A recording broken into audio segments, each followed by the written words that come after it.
Namaste and welcome to this exciting episode on every Sunday, which is live on Sattology, where I speak based on my research and my study because I am always trying to write something. And hope those of you who have not purchased my books, you can search Sattology on Amazon or Barnes and Nobles, and you'll see all my books over there. You can get it in print, hard copy in the West generally. In India, you can get it from kaput.in and also Prabhat Prakashan. You can get those books over there and search Sattology or my name, you will see my books over there.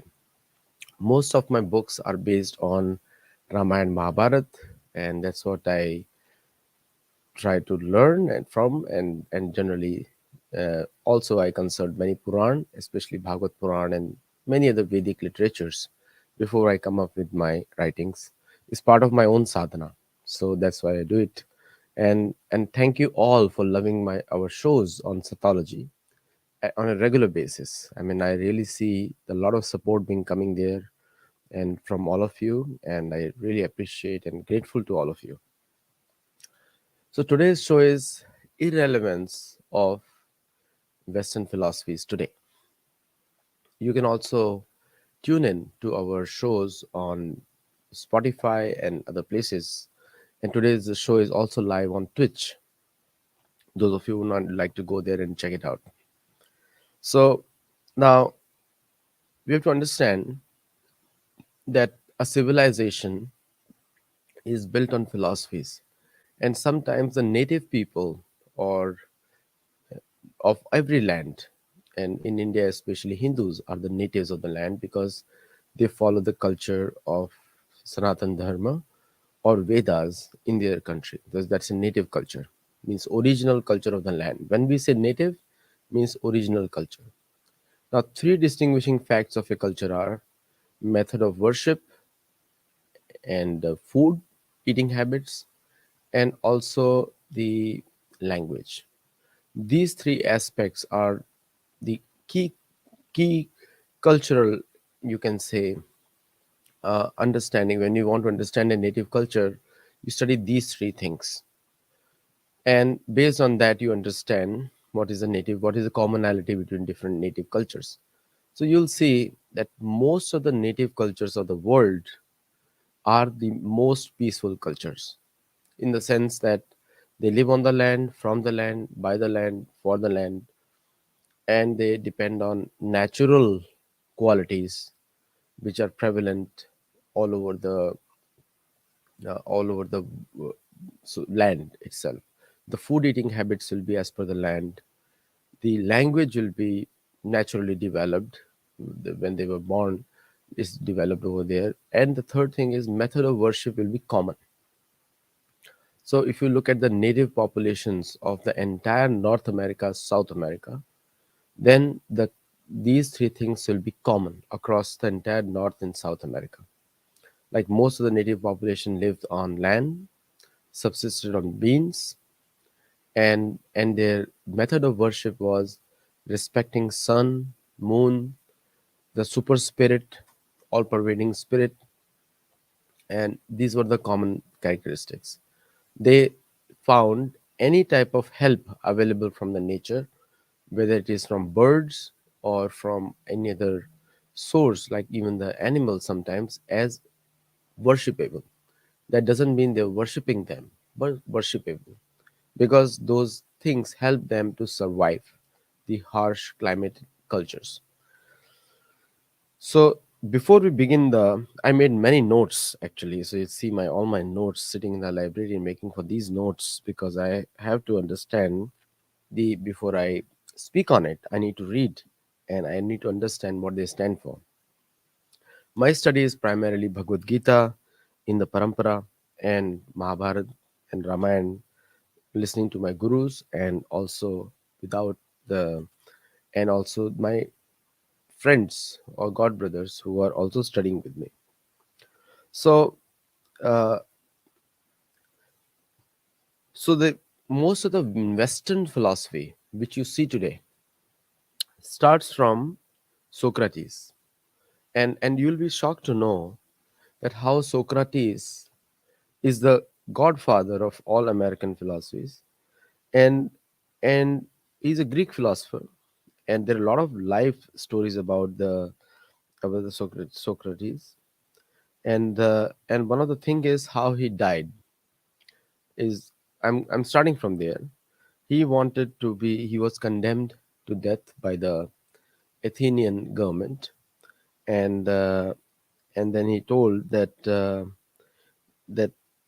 he thanks everyone, and then he leaves his body, and then he also claimed that he knows nothing, and he was very devout of knowledge. And so, like he said, to last words for Crito, to he says, "I owe a cock to SF Excelsius. Will you remember to pay the debt?" So now, very grateful. Believed in reincarnation, believed in a superior power, and believed that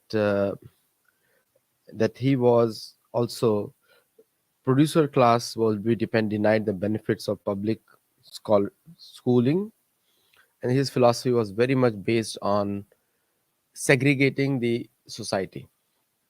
This is a Western. This he is considered the godfather. Philosopher class will guide the other classes, keeping the military in check. So philosopher classes. So he believed in four levels of society, and one of them, the highest according to him, was the philosopher class, and keeping the military in check, which means the philosopher class will guide will guide the rest of the society. Just like in a Varna system, a Brahman is supposed to be the teacher of the whole society. So that's what he believed in. And Aristotle also studied under Socrates for 20 years. 20 years, his disciple. And he said, soul is the integral part of the mind body mind concept. So they did not believe in separation of body and mind, and they thought of it as one unit. And the word cynic we is used significantly in various terms, sometimes negatively, pejoratively. Something cynic is used is the Greek word for God. So cynics are considered wandering wise guys and stand-up comics means uh, so so generally you hear the word English word cynics, like people who are not sure about the biblical conclusions. That's called cynics. Now, why is it important for a Vedic person or a Hindu to understand these things? Because unless you understand them, you will not understand how to compare yourself to them in only in the philosophical terms. Because Vedas are very clear: Daiva, Asura. There are only two types of people: Daiva or Asura. Daiva means which are following the Veda. Asura means who are against Veda. So all these philosophies are you'll find them to be very much connected to 16th chapter of Bhagavad Gita, where the Asura qualities are described. And and the way the society, the Western society, has progressed is these things have become the mainstream of the Western academic world, and which is very much cannot produce happiness, because most of these philosophies have generated out of significant uh, destruction of human society. So they are not just came all of a sudden. They are the result of a significant kind of what do you call it, a in English the word will be terrorizing the society in the name of democracy or other things. These philosophies have come about. I would like to really thank Vishal Kumar, who has become a new member and in this show. So thank you very much, Vishal, for becoming the member. Now, Aristotle is that's what we're talking about, and the so you understand the word cynic. So in the word English word cynical is coming from there. So people who are creating their own philosophy and who doubt Socrates is called cynics. Now, according to Aristotle, Roman gods are just the Greek gods. Like the Greek gods are the main gods, Epicurean, Stoic, Skeptic, and Cynic, Pythagoras. So Pythagoras has come before Socrates. You all know Pythagoras theorems. You have studied in your classrooms texts actually. He is also a Greek philosopher which came before Socrates. And we all know that most of the Pythagoras theorems were copied over through the Caspian Sea. Uh, in Sanskrit, it's called Kashyap Mahasagar, very commonly known. And we all know that that region, Kashyap Muni used to visit frequently, Central Asia, the entire today's Central Asia, which was earlier called Bharat completely, or Harivarsh sometimes Meruvarsh also. Even today, the region of Mongolia on the western side, which meets with Kazakhstan, Kyrgyzstan, and Russia combined, all three countries, that area and the mountain peaks over there are considered sacred. So the West has created a new term for all the native culture, shaman, which is very much ridiculed by the church. We do that, and we know that for sure. Now, all these philosophies I'm saying, they were amalgamated by the church into a single philosophy, which we see today mostly told through their literature, which they call Bible. And Bible is another Greek word, comes from the Biblia, which means a sacred text. So Epicurus, it was symbolized by wanton hedonism, sensuality, and like it was a philosophy of just enjoy your life, shameless enjoyment. Epicureanism. Now, Epicureanism is connected with also atheism by the same followers of the Western philosophies. Now, word atheism doesn't make sense in the Vedic context because in the Vedic context, in the where we see that there is astic and nastic. You have to understand these terms because if you don't understand these terms, you will not be able to understand how a person from Europe or America is thinking.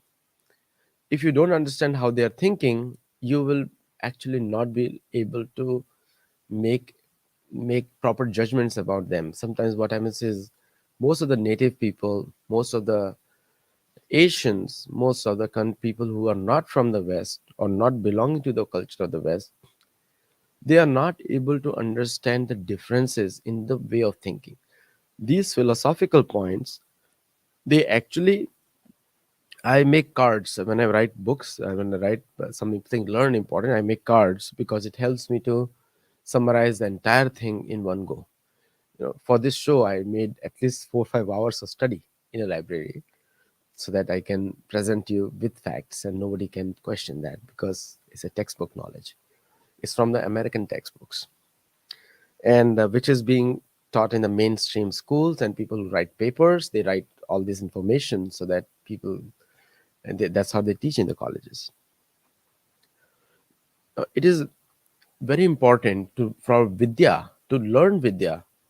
You need to understand avidya also. Avidya means anything which is not permanent. That is called avidya. Means things related to body, mind, intelligence is avidya. But vidya means how to overcome the body, mind, and intelligence. And for that, there are many paths in whichever ashram you are in, whichever varna you are in, but you can proceed further. Now, some people say that bhakta is a negative word. And let me tell you one thing very clearly. In all the Vedic, all Ramayana, Mahabharata, even Bhagavad Gita, Krishna says, Bhakti, become my devotee, Madhyajim, Madbhakta. So Bhakta is a person who is connected to Bhagwan in spirit, in behavior, emotionally, and intelligently. And all the knowledge is revealed to him. You know, we often say, हमको ज्ञान दे दीजिए. ज्ञान आपको ऐसे नहीं मिलता स्वतः. ना ही स्वतः कृष्ण ज्ञान. Chaitanya Mahaprabhu said it. जीवेर कृपाया केला Krishna Veda Purana.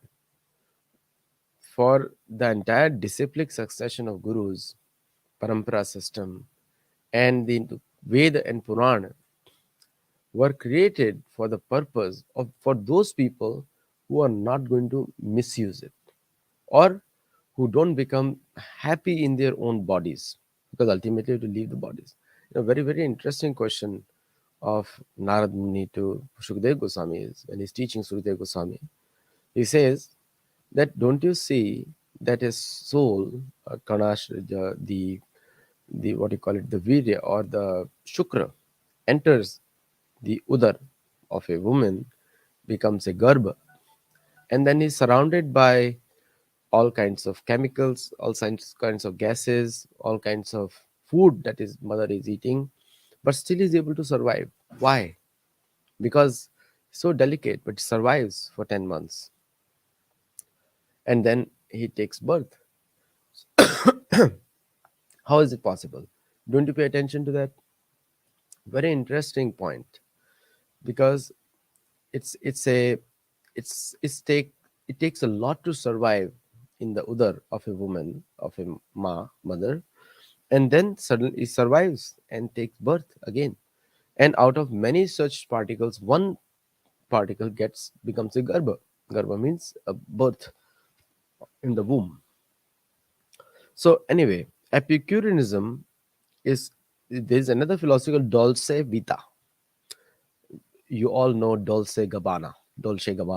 Very many people they show off on Dolce Gabbana, but here it was Dolce Vita, means life, is the game of Epicurus, and it means living a good life. So every single brand that you use is connected with the Western philosophy.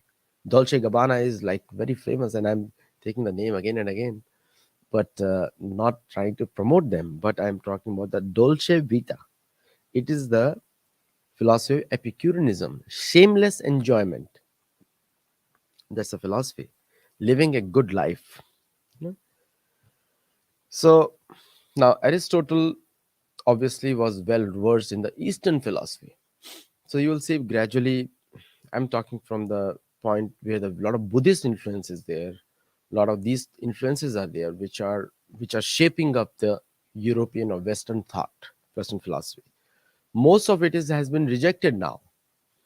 And I give credit to many intelligent yogis of the West, and also many of the saintly people of the West who have faith in Vedas, Ramayana, Mahabharata, who have actually rejected all these philosophies and brought in a new one.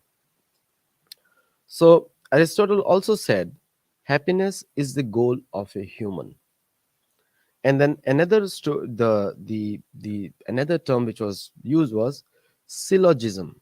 Syllogism, which means two truths arrive at the third truth. You know, so the two truths is like a to B to C. If A is equal to B, then B is equal to C. That means A is equal to C. It is like for a bhakta, all these. So know we should be proud to be called a bhakta. We should be say, if you're Ram bhakta, Hanuman bhakta, Shiv bhakta, very proud thing to say. We should never shy off, because that's our identity. And like I'm a very proud, I to say that I belong to a culture where we have connection with all these great personalities who can make a solution to our life. Like the solution of the success of the life is to come out of the cycle of karma bandhana. Janma mrityu jara vyadi dukh doshanudarshan. Because this karma bandhan, we are responsible for our own happiness and distress, and our life is actually the purpose of the life, the purpose of the governance, purpose of everything that we do is to get out of the cycle of karma bandhana. And that's how we attain the eternal platform of happiness. So all men are mortal. Socrates is a man, therefore Socrates is a mortal. This syllogism, this is Aristotelian thought. You may think that these are great logical questions. Nowadays, we have, due to colonial propaganda and the colonial school texts, we think of everything as a great thing. But this is considered not even ABC in the Bhagavad Gita. Bhagavad Gita starts from Dehinosmin etha dehe kaumaram yauvanam jara. तथा देहांतर प्राप्त धीरस्तत्र न मुह्यति. Immediately starts from the soul. Most of the Western philosophies are very below. They are still trying to prove the existence of God, according to them. For us, God is a transformation of a Greek word called gyud. Actually, that's the real truth. It's in one of my books also. I mentioned it over there. So now, the Aristotle said monarch is became perversion is called tyranny, aristocracy becomes oligarchy, and constitutional republic is a perversion, is the opposite of democracy, because Aristotle was very much troubled because his guru and most of these Western philosophers have rejected the past one. Aristotle rejected Socrates, and this disease has also come in India. In India, we have begun to question the paramparas who have never changed generally. Like the Ramanujacharya parampara started with Ramanuja, but in the north it's called Ramanandacharya. Ramanandacharya. And it is still continuing. Similarly, Brahmada Sampradaya is known by different names. In Bengal, it's called Gaudiya, in Dvaitavad, many things they are said, many different names in different parts of it. But the philosophical group is the same. And you will get a complete picture unless you are part of it. Otherwise, you won't get a complete picture. So and also if you practice it. So constitutional republic. Now, if you see the Western democracies now, if you see many of the commentators in the US will start claiming that they are not a democracy. They are a constitutional republic. Constitutional republic. And they will oppose oligarchy. You can see many politicians opposing Russian oligarchy, and some American politicians are also calling American businessmen as oligarchs. Yeah?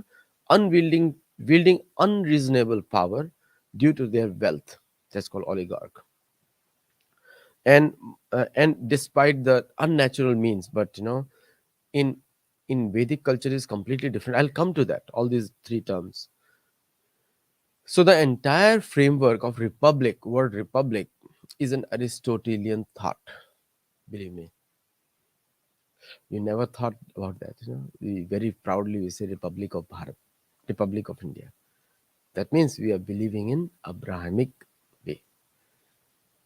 Desh, or the country. If you look at the Bharatvarsh, the purpose of the kings of Bharat was Lok Sangraha. Lok Sangraha means doing for the ultimate good of all the people, whether they are born from seed, whether they're born from an egg, whether they're born from a sweat, or born from the womb of a mother, which the Western world calls it a mammal or aquatics and all these different. But generally, prani means born from either of these four functions on earth. In Lokasangraha concept, trees are respected, which are born from a seed. In Lokasangraha, even those who are born from an egg are like birds, most of the birds and snakes and other, they are also preserved. That is a duty of a Raja, of a Lokapal. It's in many of my books, Sir Sattology and Amazon, you'll see those books. And people who are born from sweat, like insects, are born from some other animals, right? Or insects, sweat also born. They are also to be protected. And obviously, the life which has come from the womb of a mother, whether it's an animal or human, even they are to be protected. But in the Western philosophy, there is no mention of any other forms of life other than the human, because for them, human is the only one needs to be protected. Hmm? Now, see, I never get into popularity business. I speak for what is important at each time, so that this show, anyone hears in the future, understands the entire gamut of Western philosophy. Now, all these philosophies are getting irrelevant today. We are seeing that the Western democracy is failing. We see that Western aristocracy failed during the World War Ones and Twos. We see that colonialism ended, and we also see the monarchy, Western monarchy, ending, losing its relevance. You can see all the kings and the princes in the Western world. You will be shocked to know Britain is a monarchy, Spain is a monarchy, Portugal is a monarchy. All these, Austria is a monarchy. Whether they're female or male, it doesn't matter. But there, there are families ruling these countries, and they ended kings in other parts of the world, but they retained their own. You know what it means? Spain is a monarchy even today. The Spanish king is the church, is the head of the, so there is no democracy there because they did not follow Aristotle quickly and correctly, because these people have a unrestricted hold over the power through church. So this is where the Western people have changed. Many of the Western people are doing yoga. Yoga is the single most practical and popular spiritual practice in the West today. Almost 60 million Americans, almost 40 to 50 million Europeans, and I'm just talking about the West only. So out of their population, 1/6 of the population is actually practicing yogic principles, and therefore they do not have any connection with the Western models. Hmm? So you see, the governance has failed, aristocracy has failed, constitutional republic is almost dying out. Now it is turning into a tyranny. We see that constitutional republic is actually become a tyranny. And simply I'm going by the words of Aristotle here, which is their guru in the Western philosophies. The Vedic culture completely different, based on Lok Sangraha, Lokapal, Lokayatra, and Hanumanji.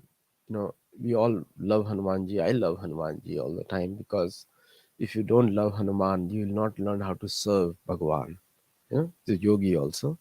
Hanuman tells Bhim about Lokayatra. Lokayatra means when you're traversing through this world, you don't make stops here, you keep traveling. All of us are traveling because we are aging every day. Every sunrise, every sunset, we are losing a day of life. We're living one day of life or losing one day of life, whichever way you look at it. But we are not going to stay here. And the body goes, everything else goes. All your social security number is irrelevant once your body goes, and your everything else, insurance, you don't have to pay nothing. It's body goes. So everything is the number on the body, and therefore body is important also. But from the in Vedas, the body is important from a different point of view, because with the body you can do karma so that you don't get another life or bounded life. Natad bhasade suryo nash shankana papa yad gatvan anyavartante tadhama paramam mama. So where you go, there is no sun, there is no moon, and when you go there, you don't come back. That is the purpose of Lokayatra. It's very clear. Now, Aristotle says the mind is a tabula rasa. After reading this show, or hearing, sorry, after seeing this show, you'll understand how grateful you are if you're connected to yoga, how grateful you are that you're connected to Veda, Ramayana, Mahabharata, all these cultures who have never changed. Western philosophies have always changed. They copy something from the West. And towards the end, I'm going to come to the Western science also, because from the philosophy, the various streams of science have emerged. And I'm going to connect them to the old philosophies or the mindset. The philosophies, we generally very commonly say, what's a philosophy? What's his philosophy? What he's trying to do? Because when you understand the philosophy, you understand how they're going to think. And you make decisions to protect based on that thought process, because the most of the conflicts in the world are created in the mind, and they are resolved in the mind, because conflicts exist inside us, not outside of us. Outside is just a body looking, but you don't know what that person is thinking. So Aristotle says mind is a tabula ras, or blank state, upon which experiences are imprinted, and this is called stoicism. Now this came actually after Aristotle. Stoicism, generally English word stoic we use without understanding where it came from. It came from Marcus Aurelius. Marcus Aurelius was the foremost stoic, and he used to write journal entries or meditations on the basis of Stoic thought and practice. Now, when you say Stoic, sometimes when I say that some of the natives, especially Indians, don't even understand English, and I'm not joking actually, because even I sometimes don't understand. Believe me, I'm very honest with you, because the many words are cultural in English, and I don't understand also. But most of the when I hear the Indian analysts talking on the TV or Barbadian, I do follow Barbados politics and Brazilian politics a lot. And though, and when hear them, I'm just shocked they don't understand English, because you don't understand the words. You have to go behind the words. You need to go understand the history of the words. So, and this my show will be very helpful to the Americans also who are connected to yoga or meditation. For them also, it's going to help them a lot. So Stoicism, we say Stoic. Stoic means like it just he was without emotions. We say, we say that commonly. That's a colloquial interpretation, not denotations. We have to go by the denotations, because then denotations help you understand the changes in connotations. Connotations means the what people perceive. So what you say and what people perceive are two different things. Now, Stoicism means there is no eternal truth. Divinity was called logos or mind. Logi, logi. So Stoicism, it's called logos or mind. You know? So biology, one who studies or one who thinks about bio is called. One who thinks about myth is a mythologist. Okay, and one who thinks about satya is Sattologist. And pneuma, so very, you must be knowing pneumatic disorders. So pneuma is known as breath, actually, is the soul of the universe. Very Vedic thought.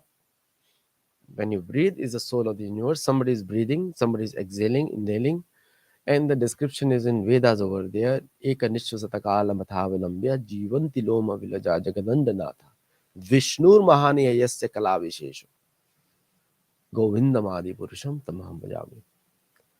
So the breath of Vishnu, when he breathes out, breathes in, breathes out, breathes in.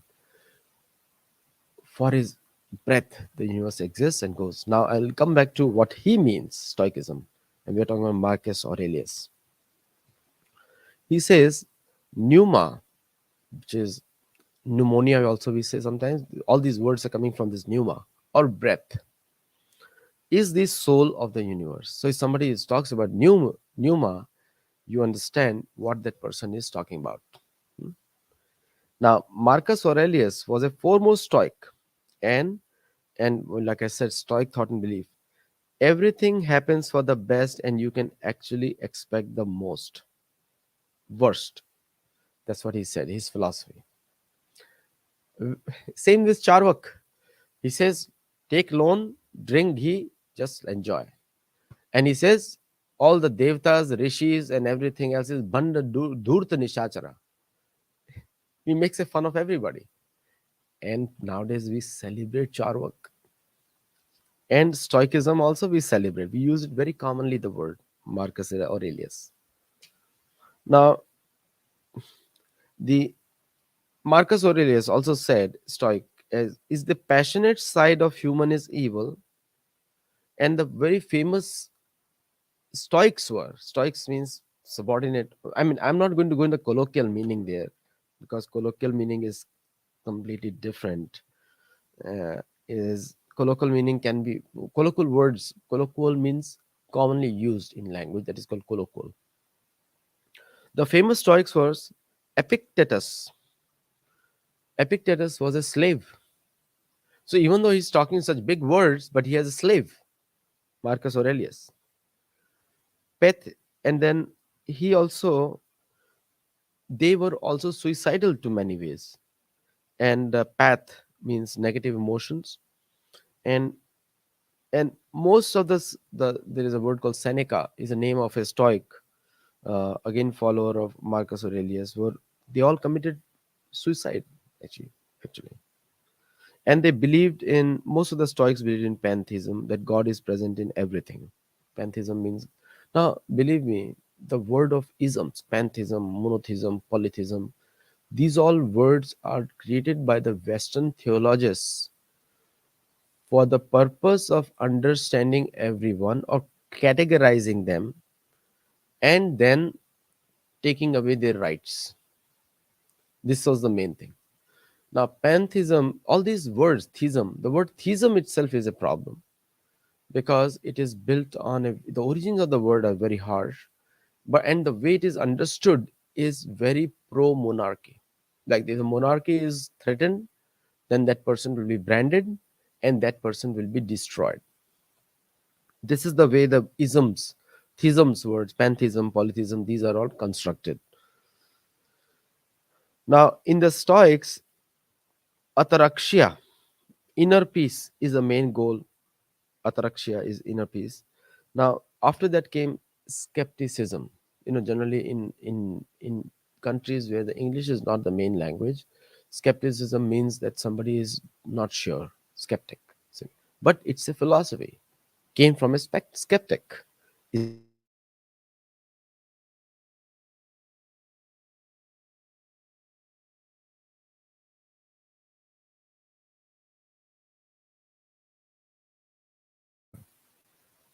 oh, I'm back. Okay. All right. So you do not know anything about anything. That is skepticism. Only perceptions tell you what it is. Like if you perceive something, you do it and you understand it, but you do not know anything about anything. Like it's an assumption, you don't know anything about anything, so might as well just enjoy. Okay, that was the skepticism. Again, these are the Western philosophers who have all. So what you see, the Western philosophy today is built on all these people, and therefore it is becoming increasingly relevant because, and I'm going to come to the end of it, where I'm going to talk about it from Bhagavad Gita. Now, so the Pyrrho of Elis founded the skeptic school, and Cicero was a Roman senator who witnessed Julius Caesar's execution and who was also executed later. Cicero, and this is the skeptic founder of skeptic school. And then came eclecticism, eliminate the impossible. So we all use English words without even understanding it. Eclectic. He says, oh, he's eclectic. No, it's a philosophy name. Eliminate the impossible. Whatever comes must be truth. So that means 90, 90, 90. Then you come to iti. Pretty much similar. So eclectics, they chose from everyone. One piece, one piece from everywhere. And they came with Neoplatonism, which is Plotinus of Alexandria, founder of the Neoplatonist thought, which means there is a dichotomy between spirit and flesh. So, all these different philosophers in the entire history of Western philosophers, coming from Socrates, they are still struggling with the platform of the mind and intelligence, and all of them were persecuted by the mainstream society of that time. All of them. Just understand that, imagine how barbaric is the mainstream society, and all these philosophies we are talking about in the like maybe in 100 BC to around 1000 BC, 1000 is common era. Like this is the area we are talking about. Almost like 1100 years of struggle. All these different people are existing, and mostly from European background. So a lot of fight is going on internally in the society, and at that time India was flourishing. India was flourishing, and South America was flourishing. North America was flourishing. The destruction started in 1492, and I'm going to come there.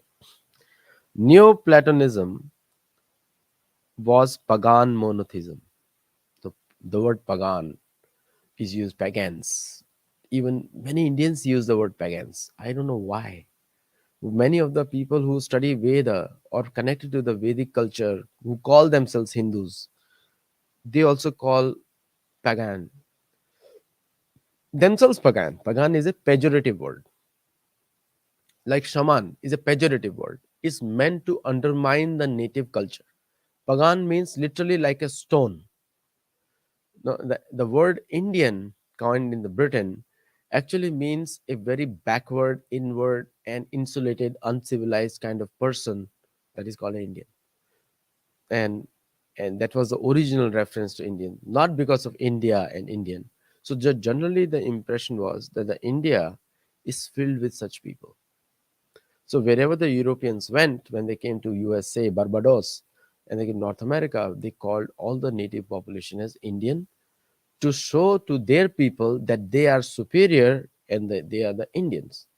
And so in USA, when I say I'm 100% gold standard Indian, I not only mean that my origin is from India, which is Bharat, and also I belong to a community which believes in nature.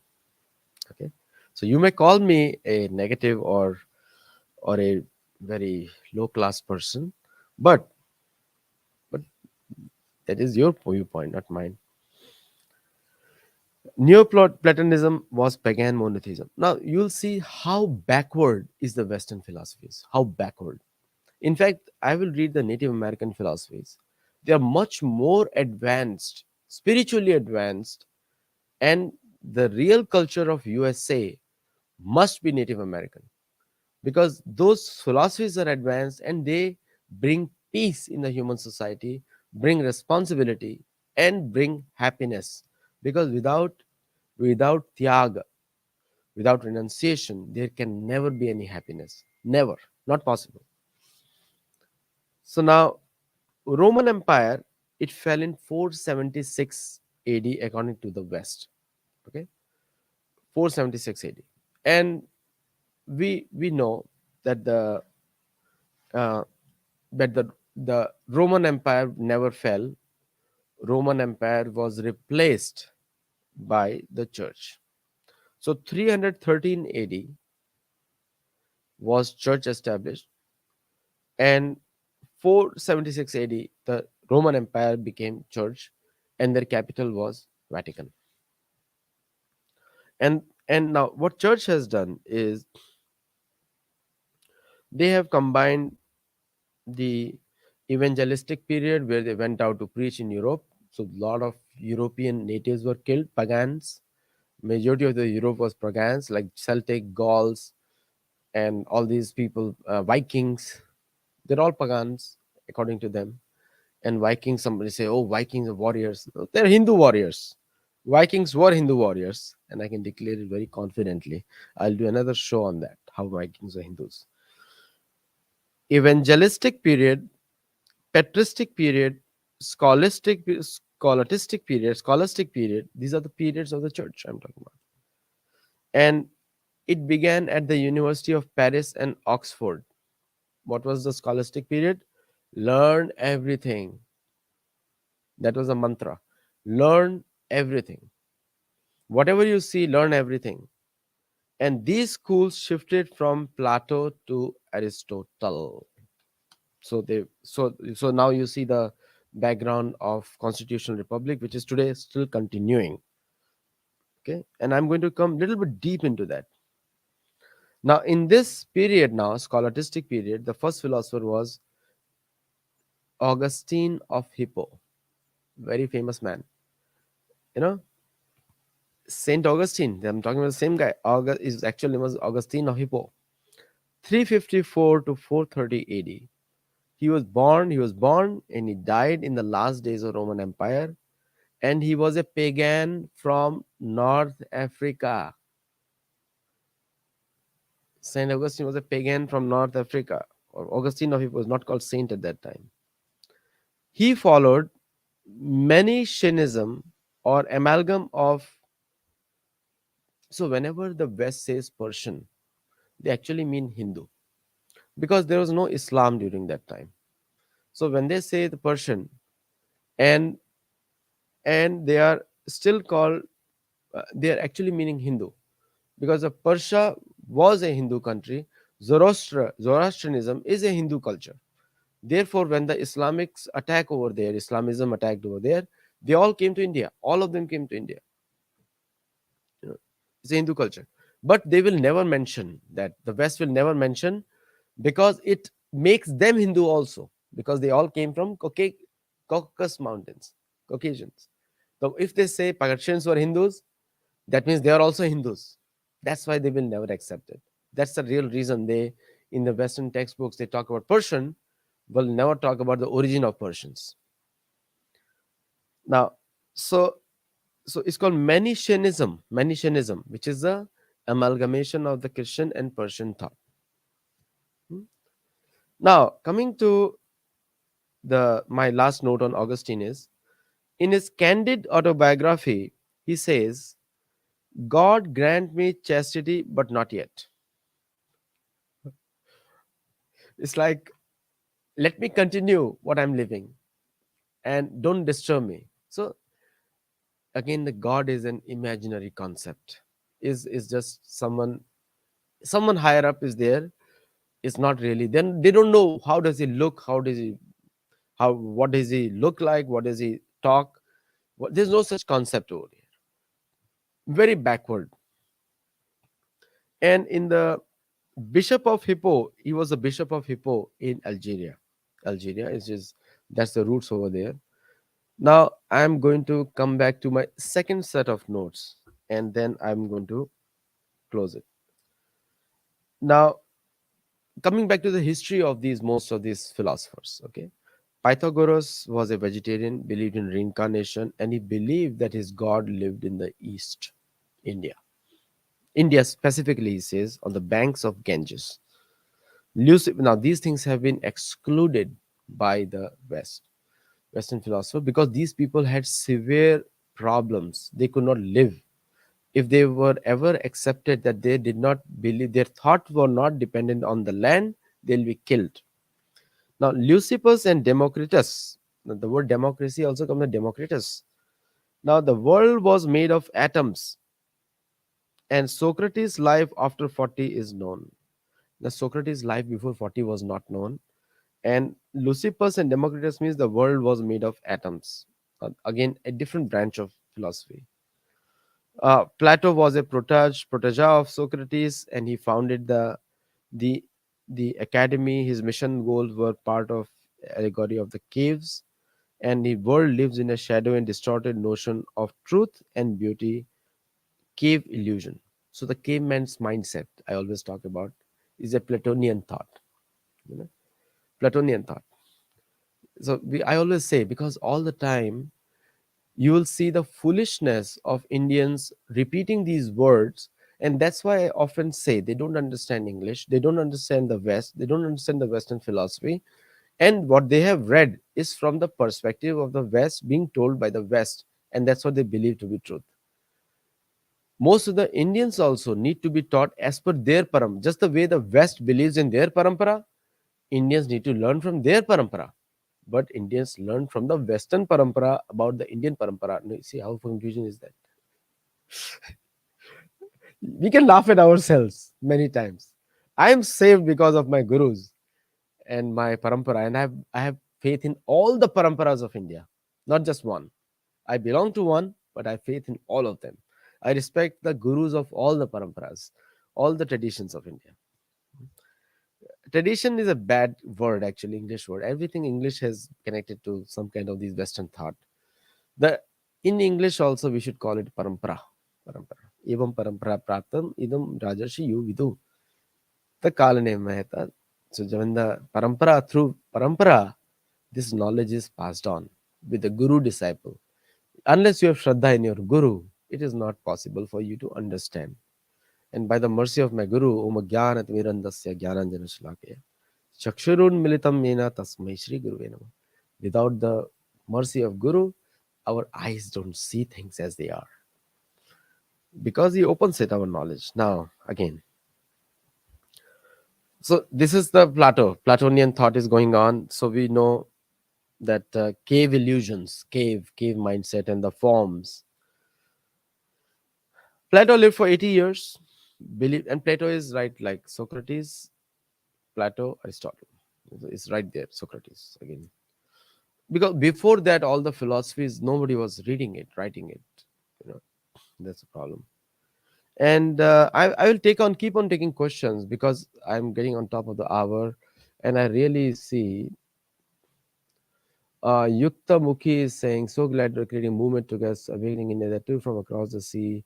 Bharat Maa ki Jai, Veer Kavar ko Shat Shat Naman. Thank you, Yukta Mukhi ji, while giving it this good feedback.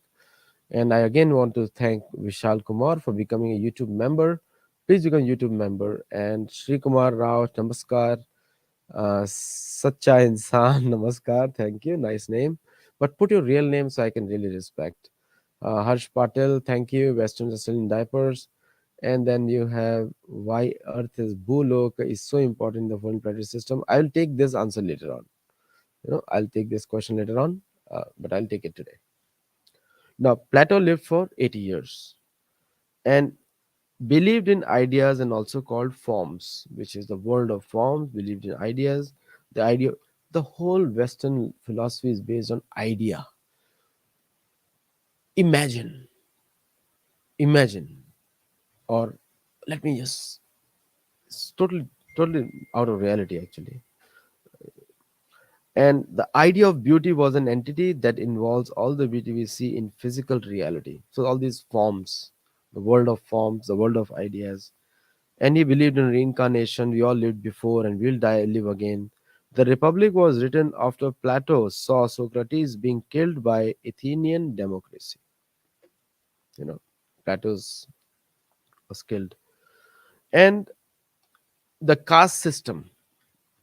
Plato suggested a rigid caste system. Plato, not India. Plato. So you can blame Plato on this caste system. Anyone who is listening, you know, Plato suggested a rigid caste system with no upward mobility. With no upward mobility.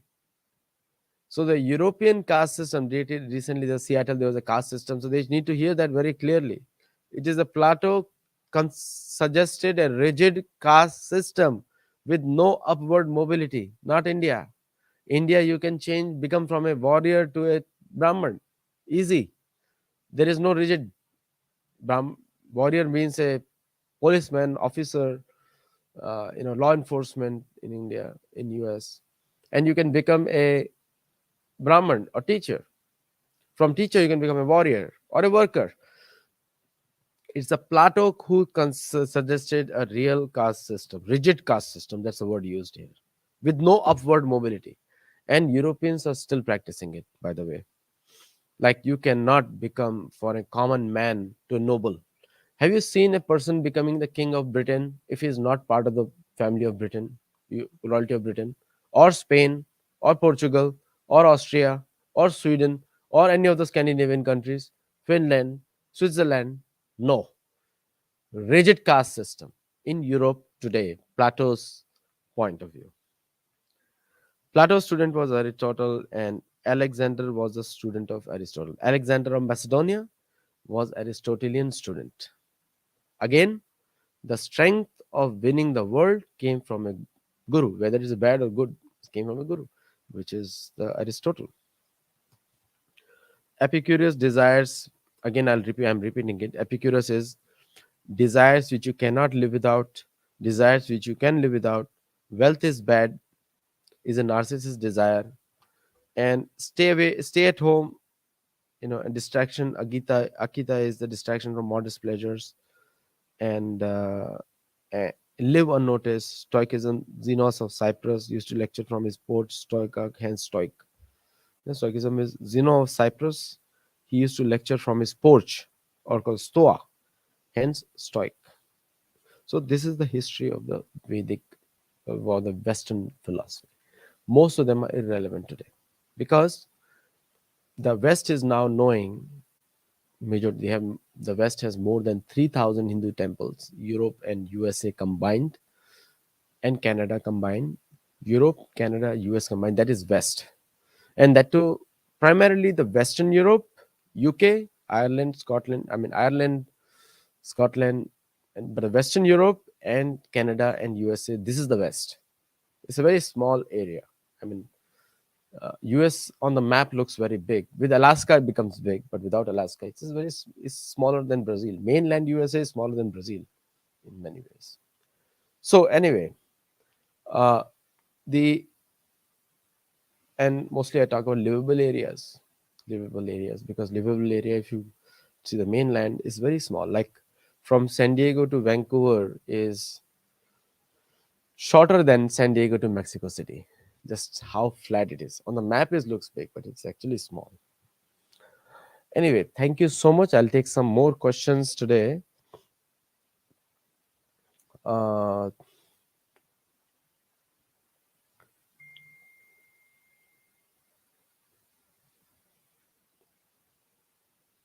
there's one question came in. Why Earth or Bhuloka is important all the, because on Mrityu Loka you come back to burn your karma.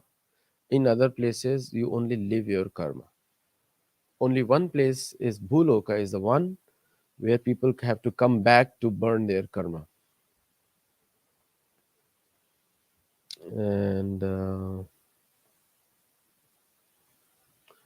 there's another question is, how do Dev and Pitra tarpat daily? By mantra, by Harinam you can do that.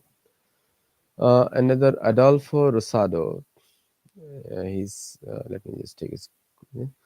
Uh, Western philosophy was a house of cards. Shiva burst into dancer of the world with just the cards collect. Okay, good point. Okay, thank you. And any other point anyone has? Uh, I have done it so many times, Shivam, that I cannot do it again. In all my books, I've done it. But yes, there are all the different planets have different names: Plakshadweep, Shalmali Pushkar Dweep, Jambu Dweep, Shaka Dweep, and Kraunch Dweep, Kusha Dweep. These are all different seven islands are their main, and different these of islands have sub-regions also. Like the Jambu Dweep is the entire Asia up to Ural Mountains, and we'll see that during the travels of Pandavas and in the travels of Sugriva's armies, you see the entire Earth. Okay. The entire solar system, the way they call it nowadays, the heliocentric model is also not as per Veda, which is striking. But since everything else is true, sometimes we don't understand things and it's totally different, totally different. So don't get enamored by the Western civilization. That's what the purpose of this show. The Western philosophies have evolved over time, and most of the failures of the Western society today is based on these, and exploitative mindset is there, is due to these faulty philosophies. The correct Vedic philosophy is that this world Isha Vasyam Idam Sarvam Yatkinchit Jagatyam Jagat Tena Tyaktena Bhunjita Ma Grida Kasya Suddhanam. Om Purnamada Purnamidam Purnat Purnachudachate Purnasya Purnamadaya Purnam Eva Vashishyate. This is the Vedic philosophy. That without Om means Hari or Vishnu, without Om, this world is incomplete. This world becomes complete when you add Om to that. So do this mantra every day. Second is, everything in this world belongs to Isha. Isha Vasamidam Sarvam. Yat Kinchit Jagatyam Jagat. Everything animate or inanimate, that means every single plant, birds, everything belongs to Ishwar. Isha Vasidam. Tena Tyaktena Bhunjita. So you should take only what you want or what you need. Leave everything else for, because it doesn't belong to you in any way. Tena Mua Gida Kasya Swiddhanam. It's not yours. So leave everything else. The overconsumption has come from all these hedonism, all these different Western philosophies. So do not justify nonsense with these philosophies, you know. And I'm going to burn these my notes also, because these philosophies are worth burning them. So, which is this is the Vedic philosophy, and then you understand things as they are. Okay. And thank you all people who are supporting. Thank you for becoming members. And do join our Sattology Debunking Mythology course. Do join the Lit Fest on August 25, 2023 in San Diego, where we are going to have many authors participating from all over the world. If you are in the US, do support us financially, help us organize it. Become our volunteer if you are in the US to organize this Lit Fest. We need a lot of hands and manpower. If you are a student from many of the cities in Los Angeles and San Diego, you're welcome to join me every Friday at my home. I have the Ramayana Katha in Hindi and Sanskrit. So you're most welcome to join that. So thank you all very much. Namaste and have a wonderful day or night.